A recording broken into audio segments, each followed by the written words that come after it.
Hey everyone, welcome back to another episode of Conversations in Aurora. I'm your host Sean, and I'm really hoping that you guys are enjoying this series that we're putting together. I'm having a lot of fun doing it. Make sure you subscribe to wherever you get your podcast to make sure you get the notification when we have a new episode live, and make sure to check us out on YouTube, Spotify, Apple Podcasts, anywhere that you get your podcast. So today I have two amazing guests from CMHA, York, and South Simcoe, and I'm going to introduce them now. Today we have Catherine and Lisa on the show. How's it going, guys? Great, Sean. Thanks for having us. It's going well, Sean. Thank you for having us. No, thanks for coming on, guys. It's my pleasure. So how's everyone doing on this lovely Friday? Great. It's been a wonderful week and a great giving season so far. That's good. It's been a week of can't believe it's already Friday. Yeah. And forward to the weekend. I can't believe we're almost at the end of 2020.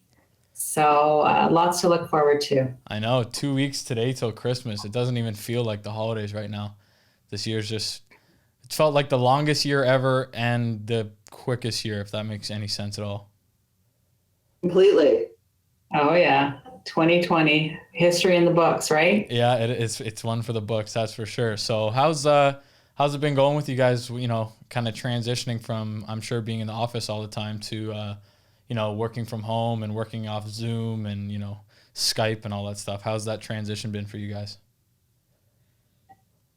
You know what? It's been an okay transition. We've done pretty well, I think, as an organization to keep our programs and services running and to transform what we were doing face-to-face to virtual and pretty seamlessly, I think. Yeah, I would agree with Catherine. Things at work and with our clients that we serve, they're always changing. So really it was just another adaptation for us. We do miss seeing our clients in person and supporting them, but our team has really pulled together and is supporting them virtually or through phone calls, and just really being creative in the way that we serve the people that we are fortunate enough to work with. Yeah, it's crazy how quick we can adapt, and I think there's going to be, I mean, I'm hoping that by next year we're kind of through the you know, the toughest parts of it all, but there's definitely going to be some long-lasting changes, like all the years of basically moving up tech advancements. Everyone's kind of just moved to online. You know, it was either you were basically forced to, and now like it's like I don't see that going anywhere, right? Like I feel like moving forward, so much of, you know, everyday life is going to be done on the computer, through Zoom, through phone calls and stuff, right? Way less time spent in the office. Or even on the road. Yeah, that too. That's good. People can save some expenses then, right? Absolutely. So I wanted to kind of dive into a bit of your guys' backstory. So Catherine, I know you've been with CMHA for a few years now. What was that like getting into working with CMHA, and like what's your past in the, you know, the philanthropy space? Well, I've been in philanthropy for about 20 years now, and I started out in the arts, the performing arts in Toronto, and moved into the healthcare sector and spent 15 years at a hospital foundation. But I came to CMHA in May 2019, okay, because I think it was time for a change and to do something a little bit different. And mental health is, of course, part of the healthcare world and spectrum, but it's, I think, an area that is poised for growth and certainly is something that's on everybody's mind, especially now. And I thought that this was an area I could really help to move forward in a philanthropic capacity. Yeah, make a difference and give back and, you know, try something new, right? Mm-hmm. And CMHA York South Simcoe does a lot of really interesting and innovative things and programs, and it's really got some incredible opportunities for people to get involved and to support the work that the organization is doing and the incredible effect that it has on the clients. That's awesome. Lisa, how about you? I know you've been with CMHA for quite a while now. How did you find yourself working with CMHA York South Simcoe? Well, I've been with the agency for over 20 years, and the reason I have stayed for so long is because of the work that we do in the community, just supporting the clients and the amazing amount of programs that we have, all the way from ages 12 to seniors. And the stories that you get to hear from each person that you work with, you really do take them with you, and you support the clients and the programs that we offer. And we have a fantastic team, great clients, and it's just really amazing to be here and work with such an awesome organization. Well, it must be if you're doing it for over, what did you say, 20 years? You said. Yeah, 20 years and counting. Yeah, well, it must be pretty good then. So Catherine, I wanted to throw it to you and kind of see if you could give an explanation to someone who might not know what CMHA York South Simcoe is, and the support that they provide to the community. Sure. Canadian Mental Health Association York South Simcoe is part of the CMHA nationwide organization that's over 100 years old. In fact, it's one of Canada's oldest voluntary and charitable organizations. Wow. And what we do at CMHA York South Simcoe is provide community-based mental health programs and services to people starting at the age of 12 and going all the way through a lifetime. And programs that range to support people who have mild to moderate anxiety or depression, all the way through long-time persistent mental health issues. So the entire spectrum. We run a lot of programs and services that are not only group programs and services, but also individual care, and also programs that support the people who care for loved ones with mental illness. So that's often a forgotten group of people who also need support. Definitely. And camaraderie and a community. Yeah, well, I know you mentioned, there's a lot of people that are dealing with, mild to moderate anxiety and depression. So I maybe wanted to throw it to both of you, kind of just a general question, like what have you seen since COVID-19 kind of began? How is it, the mental health, I guess, not space, but trends? What have you seen in York Region since this all started? I'm assuming there's been an uptick of people reaching out to you guys for support. Yeah, I would agree. There's been a lot of people that have called in, and we've opened up our telephone lines to the telephone-based supportive counseling. And those lines are open to anybody that wants to call, regardless if they have a mental health issue or not. It's just to offer some support, offer some skills potentially that they can use to kind of get themselves through those difficult times. And oftentimes it's referring them on to programs at our agency, such as our Bounce Back program or our family education program. We even had parents calling in. Their kids were moving back into their homes because universities were closing and going virtual, and just making those adaptations as a family. So yeah, it's been a real challenge for everybody. And that's what we're here for, is to support people in our community and really live our mental health for all. And that's our goal. Yeah, that's awesome. I mean, like everything you said, we're all in this together and we have to help each other. And I mean, not only has it been, I guess, 9 months now of dealing with COVID, but now as we head into the holiday season, I would assume that this is probably one of the times of year where the uptick in people reaching out for support kind of happens with the holidays, and, with people not being able to access their families, getting together for parties with, obviously social distancing in place. So what are some maybe first steps for maybe somebody listening that's, going through something or dealing with a bit of anxiety or depression? What are some first steps that they can take to, find some help and get some support? I think one of the things that I would really encourage anybody to do is to reach out and share what they're going through with a friend, a trusted person, perhaps their family doctor. They can always call into our agency as well, our intake line, and just say, hey, this is what I'm going through. Do you have any ideas, or do you have any resources for me? And that's what we're here for, is to share what we know and pass that information on to whoever needs our support. Yeah, that's super important, right? It's just reaching out to a friend or a family loved one or your family doctor.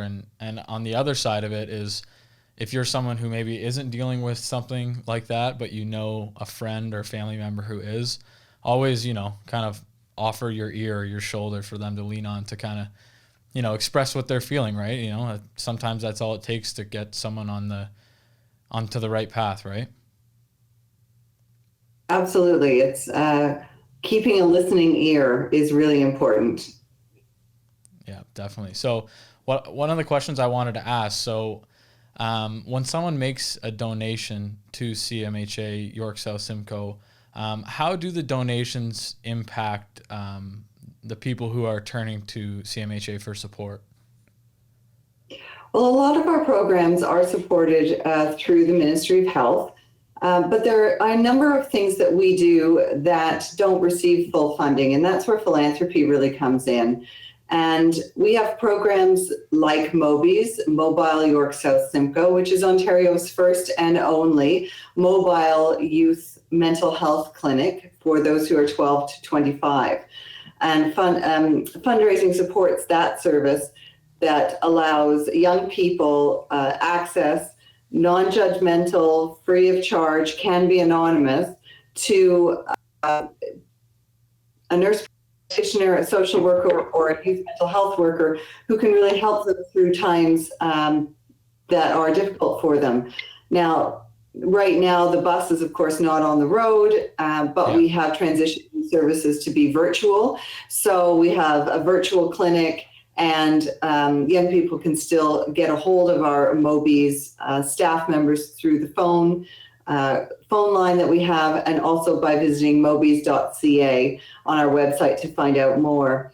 But that's one of the services that costs about $350,000 a year to run in philanthropy. And so that's one of our main projects, but also our family caregiver group that's supported through philanthropy, translation of some of our materials so that anybody, regardless of language, can also access the programs and services that we have or know about them.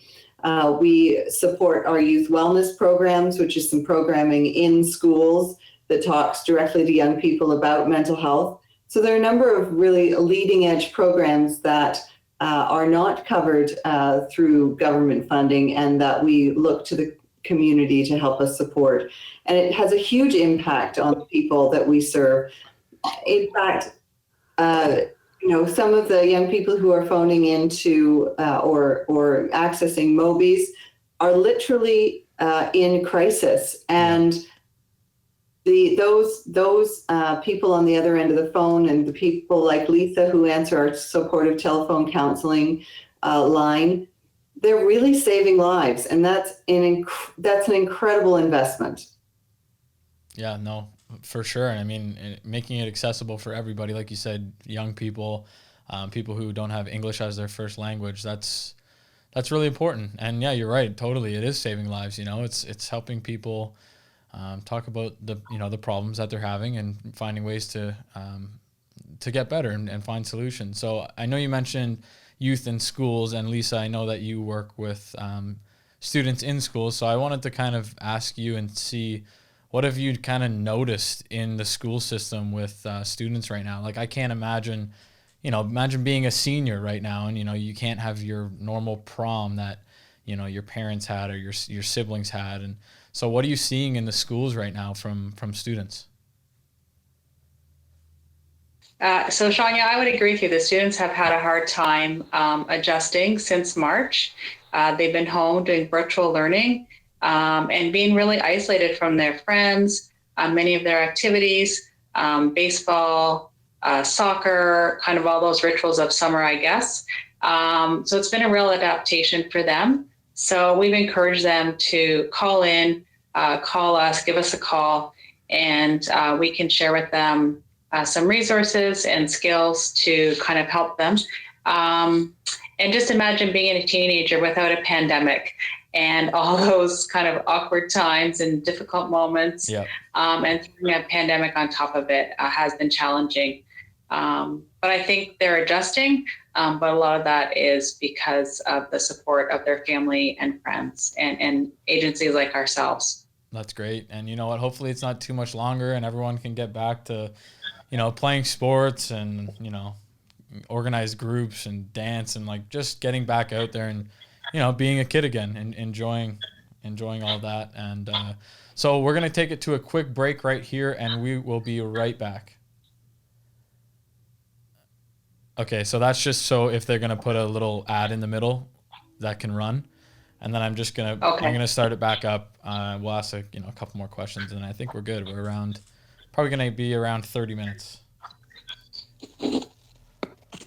So I'm going to start it back up now. Hey guys, and we're back.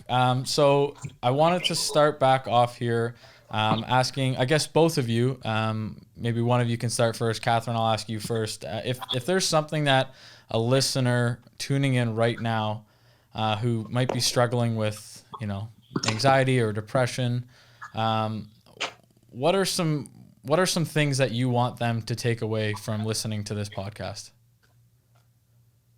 I think one of the best things to take away is to recognize or to understand that you're not alone. That and what you're going through is not shameful or embarrassing. It happens. Mental health issues happen to 1 in 5 Canadians in their lifetime. This is something that mental health affects us all, and this is not something to be ashamed of or run from. There are programs and services. There are people out there who can help, who can provide support and resources and care. And that's really what I'd like people to take away, is that you're not alone and that there are people out there in our community who can help you. Yeah, I would agree there. Remember that you're not alone. Give us a call. Many of the clients that I've had the opportunity to work with over the years, many times it's your neighbor, it's your relatives, your coworkers, your colleagues. And all the people that we work with come from many walks of life, and their stories. Some of them you wouldn't believe, and just the resilience that they might have and the tenacity, but also that really that real struggle, I guess, with depression and anxiety. It's real, and people are living it. And even though that never goes away. Yeah, definitely. Yeah, it's okay not to be okay, but it's not okay to suffer in silence or alone. Please reach out. That's a great way to put it. And, with everything going on right now, there's just the added stress of financial stuff, employment, school, not being able to see family. So to anyone listening right now, we definitely encourage you to, reach out and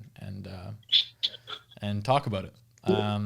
So I wanted to ask, I know we've kind of circled around it and talked about it here and there through, lending your shoulder or your ear to somebody to kind of talk about their issues or to offer donations to CMHA. But what is really the best way for somebody to get involved with CMHA and to help out? Well, in terms of getting involved, if you can make a donation, we would be incredibly appreciative of that. It will go to local programs and services. Your gift will stay in our community and help support people who, as Sean said, are your friends, your neighbors, and your family members, your colleagues. And so you can make a donation online by visiting our website at www.cmha-yr.on.ca. You can also follow us on our social media pages, Facebook, Instagram, and Twitter, and like and share our posts, because you just never know, having shared something, who it will land with and how it will land. And maybe you've opened somebody's eyes to care or program that's available right here in our community that they didn't know about before. Right. Or that you, by sharing, our posts and by sharing things on Facebook, it shows other people that you are a listening ear and that you care and that you're open to hearing from them. So I think those are some really excellent ways to get involved and to share your support for mental health with others. Yeah, I would agree. Another thing to do is look on our website and become a volunteer with us. And that will all open up again once the pandemic's over. Another great event that we host every year, which is going to be virtual in 2021 though, is our Mental Health in Motion. So look for that. And when we go again in person, it's a fantastic opportunity to raise money for youth mental health and some other programs that we have. And become an ambassador for mental health and be that person who speaks up at your workplace and who speaks up in your family and shares maybe, hey, this is what I'm going through. And that is honestly where you notice, where people make that real connection, when you can say, hey, yeah, I'm going through a really hard time. Yeah, I am too. And that's how we can really help each other. It's always good to know that there's somebody out there that's willing to support and listen to you and give you that help that you need, or at least, the kind of kickstart that you need to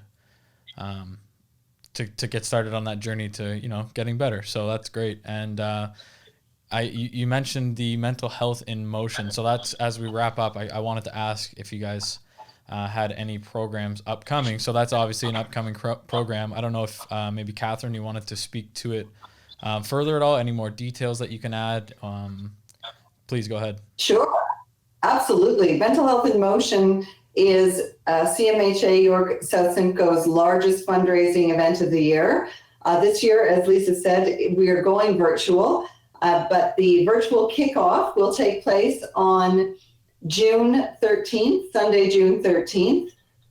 So stay tuned for more information about that. You can register to run, walk, ride, hop, skip, or jump in support of mental health at cmhainmotion.ca.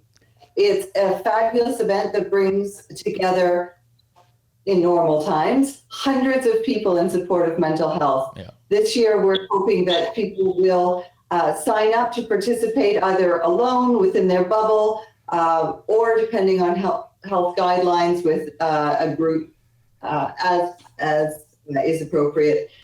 And to raise awareness and funds to support youth mental health and mental health programs here in our community. Well, that's awesome. I really thank you guys so much for coming on today. This is great. I think learning about all this, information about CMHA York South Simcoe and the programs you guys have available and, what donations do to help people that are in need in our community. I think it's awesome to have you guys on here to kind of give that platform to talk about the stuff that some people might not know about you guys. So the website was, Catherine, if you want to plug it one more time. www.cmha-yr.on.ca. Okay, so that is their website, guys. Go there and check it out. You can check them out on social media. Their handle is CMHA York, I believe, right? That's correct. Yep. So check them out on Facebook, Instagram, Twitter. You can find all kinds of resources there, posts for you guys to share, like Catherine and Lisa said, to, maybe help someone that kind of just needs that kick to start their first step. So thank you guys again for coming on. It was a pleasure having you here today. Thanks, Sean, for having us. Yeah, thank you, Sean, for having us. No worries. So hope you guys enjoyed the episode, and we'll talk to you guys next time. Thanks. See ya.